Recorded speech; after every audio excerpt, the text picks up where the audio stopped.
बिस्मिल्लाहिर्रहमानिर्रहीम। अस्सलाम वालेकुम। Welcome to my YouTube channel at home kitchen. कैसे हैं आप लोग? उम्मीद है कि खुश होंगे, खुश रहें और दूसरों को खुश रखने की कोशिश करें। और मैं आज आपको रेसिपी बता रही हूँ। बग़ैर बेसन के हम बनाएंगे लच्छेदार पकोड़े। तो चलिए स्टार्ट करते हैं। यहाँ पे मैंने आलू को छिल के रखा हुआ है। बॉयल आलू नहीं है, सिर्फ छिले हुए आलू हैं। बिल्कुल मैंने धो के उनका पानी साफ़ कर लिया है और मैं इनको कद्दूकस की मदद से क्रश कर रही हूँ, बिल्कुल सीधा सीधा।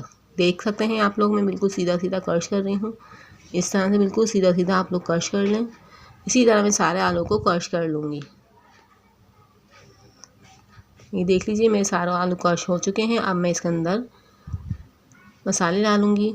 तो यहाँ पे मैंने लिया हुआ है, इसको मैं बाउल में ट्रांसफ़र कर लेती हूँ ताकि हमारे अच्छी तरह गिरे ना हो। यह मैंने डाला है धनिया कटिंग करा हुआ, और यहाँ पे मैंने ली है एक प्याज चॉप की हुई, वो भी मैंने इसके अंदर डाल दिया। और यहाँ पे मैंने 3-4 हरी मिर्चें ली हुई थी, ये भी मैंने इसके अंदर डाल दी है। अब हम इसमें स्पाइसेस ऐड करेंगे। तो मैं यहाँ पे डाल रही हूँ 2 tablespoon red chilli powder.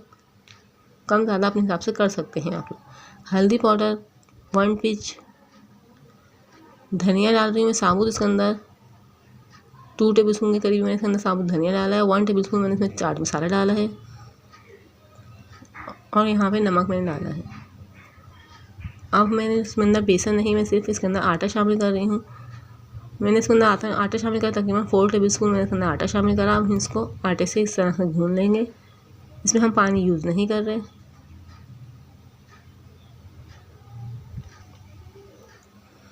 ये देख लीजिए मैंने आटे से इसको भून लिया है।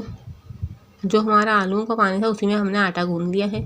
देख सकते हैं आप लोग, मैंने पानी यूज़ नहीं करा। मेरा ये बैटर बनके तैयार हो चुका है। अब हम इसको तकरीबन आधा घंटे के लिए रख दिया है। आधे घंटे के बाद आपको फ्राई करके दिखा रही हूँ। मेरा ऑयल गर्म हो चुका है, मैं इसको फ्राई कर रही हूँ। मैं ये वीडियो बहुत ज़्यादा छोटी बनाती हूँ ताकि आप लोग का टाइम वेस्ट ना हो और आप बगैर स्किप किए मेरी वीडियो को पूरा देखा करें। अब हमने पकौड़ों को उसके अंदर डाल दिया है। अब हमने इसको गोल्डन फ्राई होने तक इसको पकाएंगे। फिर मैं आपको सर्व करके दिखाऊंगी कि मेरे बगैर बेसन के पकौड़े आप लोगों को कितने अच्छे लगेंगे। और ये रमज़ान रेसिपी है, आप लोग ज़रूर ट्राई कीजिएगा। आप लोगों को मेरी रेसिपी पसंद आए तो मेरे चैनल एट होम किचन को ज़रूर सब्सक्राइब कीजिएगा और मेरी वीडियो को ज़्यादा से ज़्यादा शेयर करें। ये आप लोग का प्यार होता है हमारे लिए। हमारा दिल करता है अगर आप लोगों के लिए और नई नई वीडियो बनाएं। मैं बहुत ज़्यादा कम इंग्रेडिएंट में आप लोगों के लिए वीडियो बनाने की कोशिश करती हूँ, तो आप लोग मुझे सपोर्ट कीजिए। ये देख लीजिए मेरे पकोड़े बगैर बेसन के पकोड़े बनकर तैयार हो चुके हैं। आप लोग ज़रूर ट्राई कीजिएगा। चटनी या कैसे आप लोग जो यूज़ करना चाहें आप लोग कर सकते हैं। तो मिलते हैं नेक्स्ट वीडियो में, तब तक के लिए अपना बहुत ज़्यादा ख्याल रखिएगा। अल्लाह हाफिज़।